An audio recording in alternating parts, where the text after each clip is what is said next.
Hello बच्चों, radius classes 247 में आपका बहुत बहुत स्वागत है। और आज के इस वीडियो में हम लोग करने वाले हैं basic to high English grammar का सेकंड लेक्चर। तो आज के इस वीडियो में सबसे पहले हम लोग देखेंगे फर्स्ट लेक्चर में क्या क्या पढ़े थे, उसका रिकैप छोटा सा देख लेते हैं, उसको डिफाइन करने की कोशिश करते हैं आपके समक्ष, और उसके बाद हम लोग आज का टॉपिक अच्छे से पढ़ेंगे। तो चलिए देखिए क्या है, पहला जो है हमारा रिकैप में तो देखिए ग्रामर था। तो ग्रामर के बारे में बात करते हैं तो क्या होता है, तो ग्रामर एक ऐसा आर्ट है जिसके द्वारा हम लोग किसी भी लैंग्वेज को सही तरीके से पढ़ते हैं, लिखते हैं, समझते हैं और सोचते हैं, जो भी करते हैं। ठीक है, यानी कि grammar is an art of reading, writing and understanding any language correctly, उसको बोला जाता है ग्रामर। उसके बाद आपका लेटर आता है। तो लेटर क्या होता है, सबसे छोटा इकाई जो होता है, यानी कि the smallest unit which can not be further divided is known as letter. ठीक है, यानी कि जैसे कि ABCD जो होता है, A से लेकर के Z तक आपका 26 लेटर्स होते हैं। इसमें आपका दो पार्ट हैं, जैसे एक होता है वॉवेल और एक होता है कॉन्सोनेंट। वॉवेल की बात करते हैं तो 5 होते हैं, A, E, I, O, U, और कॉन्सोनेंट जो भी बच गया वो सब के सब कॉन्सोनेंट में आते हैं।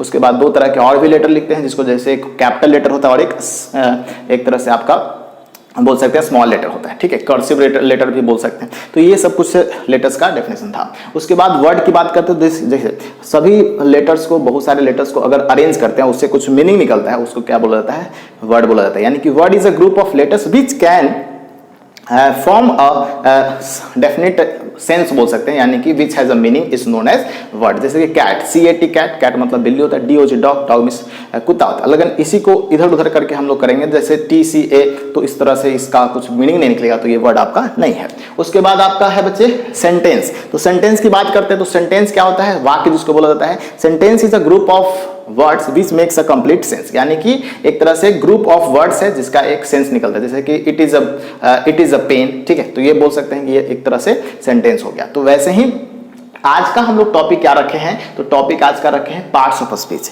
देखिए जो वर्ड है, बहुत सारे वर्ड्स है ना, तो इन सभी वर्ड्स को कुछ भागों में बांटा गया है और इसी को बोला जाता है पार्ट्स ऑफ स्पीच। तो देखिए डेफिनेशन समझते हैं क्या है। आज के टॉपिक का डेफिनेशन है बच्चे कि according to use words are divided into 8 groups, each group is known as words. यानी कि यूज के आधार पे, उपयोग के आधार पे, फंक्शन के आधार पे, कार्य के आधार पे जो वर्ड्स हैं उनको टोटल 8 भागों में बांटा गया है। हर एक भाग को बोला जाता है पार्ट्स ऑफ स्पीच। तो आई होप ये पार्ट्स ऑफ स्पीच का डेफिनेशन आपको समझ में आ गया होगा। अब उसके बाद देखिए पार्ट्स ऑफ स्पीच की संख्या की बात करते हैं तो टोटल 8 है। कौन कौन है, तो यहाँ पे देख सकते हो नाउन, नाउन को संज्ञा बोलते हैं, प्रोनाउन मतलब सर्वनाम, एडजेक्टिव मतलब विशेषण, वर्ब मतलब क्रिया, एडवर्ब मतलब क्रिया विशेषण, प्रीपोजिशन संबंध बोधक, और कंजंक्शन जो होता है समुच्चय बोधक, इंटरजेक्शन विसंज्ञाद्य बोधक। यानी कि ये टोटल 8 आपका वर्ड्स हैं, यानी कि पार्ट्स ऑफ स्पीच है। अगर इसका अच्छे से डिटेलिंग आप समझ गए तो आप थोड़ा नॉलेज आपका इनहैंस हो जाएगा इस इंग्लिश ग्रामर के इस कॉन्टेक्स्ट में। ठीक है, तो अब बात करते हैं हम लोग। देखिए यहाँ पे सबसे पहला नाउन,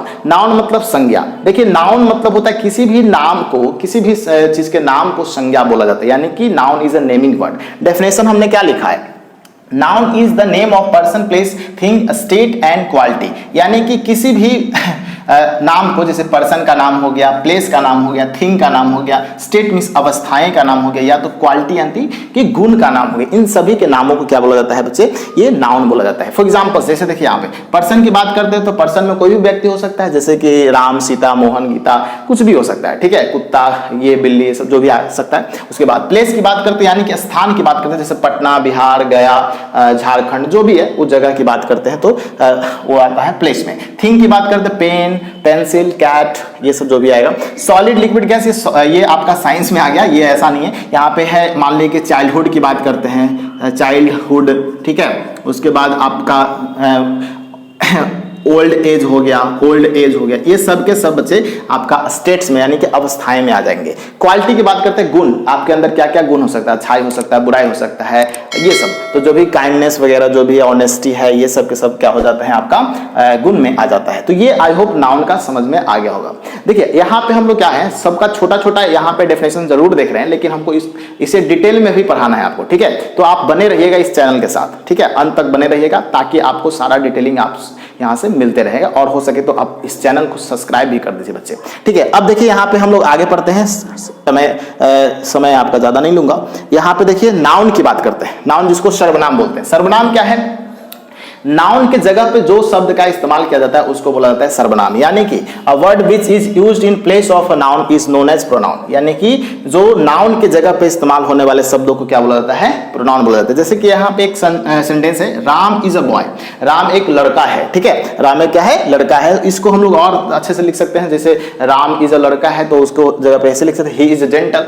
यहाँ पे अगर मान लो कि रिप्लेस कर दिया जाए तो राम को ही से रिप्लेस किया जा सकता है। ऐसे ही बहुत सारे हमारे पास जो प्रोनाउन है, जैसे कि ही, सी, इट, यू, दे, वी, आई, ये सब के सब प्रोनाउन से इसका उदाहरण है, यानी कि एग्जाम्पल्स है। तो आई होप यहाँ पे समझ में आ गया होगा बच्चे कि प्रोनाउन क्या होता है, जो नाउन की जगह पे इस्तेमाल किया जाता है उसको प्रोनाउन बोला जाता है। उसके बाद आता है आपका थर्ड नंबर जो है एडजेक्टिव। एडजेक्टिव को विशेषण बोला जाता है। विशेषण मतलब विशेषता बताने वाला, यानी किसकी विशेषता बताएगा, तो यहाँ पे नाउन या तो प्रोनाउन की अगर विशेषता बताने वाला जो शब्द होते हैं उन सब को हम लोग बोला जाता है क्या, तो बोलते हैं विशेषण। जैसे कि यहाँ पे देखिए एक है word which qualifies a noun or pronoun is known as adjective, यानी जैसे गुड, ऑनेस्ट, काइंड, ये सब के सब आपका क्या कहलाएगा, एक तरह से विशेषण कहलाएगा, ठीक है। उसके बाद बात करते हैं किसका, लास्ट जो आज का टॉपिक है, क्योंकि हम लोग आज 4 ही पढ़ कर पाएंगे, तो लास्ट टॉपिक आपका है वर्ब। तो वर्ब को क्रिया बोला जाता है। क्रिया क्या है, तो एक डूइंग वर्ड है, verb is a doing word, मतलब कि क्या है,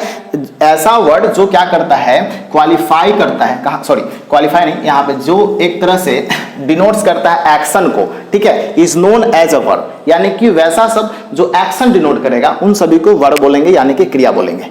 अब देखिए यहाँ पे कुछ उदाहरण है, जैसे हम लोग दिन भर कुछ कोई भी काम करते हैं ना, वो सभी क्रिया ही है। तो जैसे मान लीजिए कि हंसना, रोना, उठना, बैठना, खाना, पीना, ये सब जो भी है वो सब के सब क्या हो जाता है, आपका क्रिया कहलाता है, यानी कि read, right, cry, laugh, teach, it is, ठीक है। तो ये सब के सब आपका क्या हो गया, पार्ट्स ऑफ स्पीच हो गए, यानी कि आज के हम लोग इस वीडियो में पार्ट्स ऑफ स्पीच 4 तरह के पढ़ गए, ठीक है। अब अगले वीडियो में हम इसको और एक्सटेंड करेंगे, 4 और जो बचा हो उसको भी हम लोग पढ़ेंगे, फिर उसके बाद हम लोग लाइन बाय लाइन एक एक करके उसको डिटेलिंग पढ़ेंगे, ठीक है। तो आपको बेसिक टू हाई जो एक कॉन्टेक्स्ट चल रहा है, ये कैसा आपको लग रहा है, हमारे कमेंट बॉक्स में जरूर लिखे बच्चे, और हो सके तो इस वीडियो को बहुत सारा लोगों के साथ शेयर कीजिए ताकि उन लोगों को भी ये जानकारी प्राप्त हो सके, और हमारे चैनल को सब्सक्राइब कर दिए ताकि आप जो भी यहाँ पे मैं वीडियो अपलोड करूँ वो आपको नोटिफिकेशन के तौर पे मिल जाए। तो चलिए बच्चे, मिलते हैं अगले अपडेट्स में, तब तक के लिए good bye, take care, thanks a lot, जय हिंद, वंदे मातरम।